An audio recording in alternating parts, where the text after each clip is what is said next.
Casharkan waxaan ugu talagalnay ardada fasalka koonfurka ee dugsiga sare manhajka Puntland. Lateral device afmalda. Afmalda haba waxyaabaha suugaanta qurxiya inta badan ay adeegsadaan qolada hal abuurka. Ereyada dhowr qoran waa C-mail, metaphor iyo personification. Ereyga C-mail waa ekeeye, Soomaaligu waa ekeeye.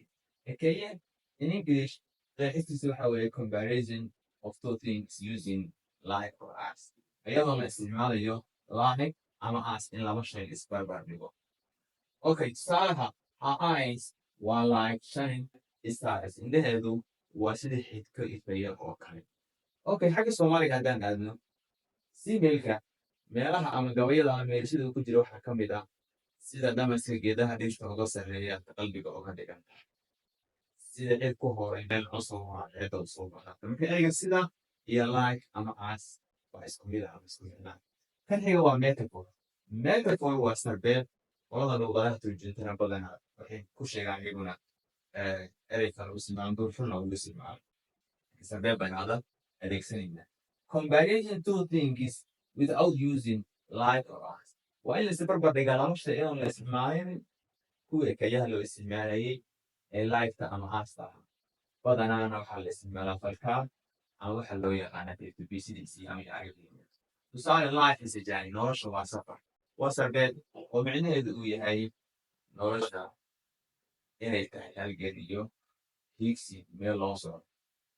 Okay, haddaynu xagga gabayadeena aadno, qanaha bulxan asagoo siyadigiisa hadlaya oo yara soo doontay dhaliila ayadna gabadha uu qabay waa tuu lahaa baalagor iyagoo lagu ogaa inuu bidhaamaayo berbere maalintuu tegay waxa biyey miisaan bid kolay ku tahay shaygii fudud beese lagu waayay oo gabadha ugala jeedo shayga fudud uu leeyahay lagama bixin karo.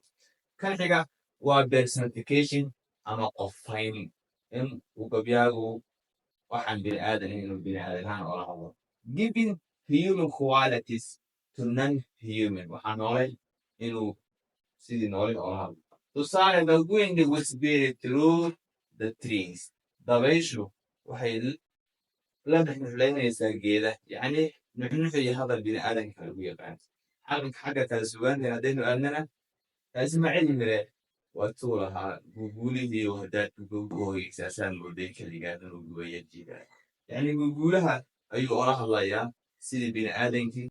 Soo dhowow mar kale casharada xiga la soco oo nagu soo biir. Thank you.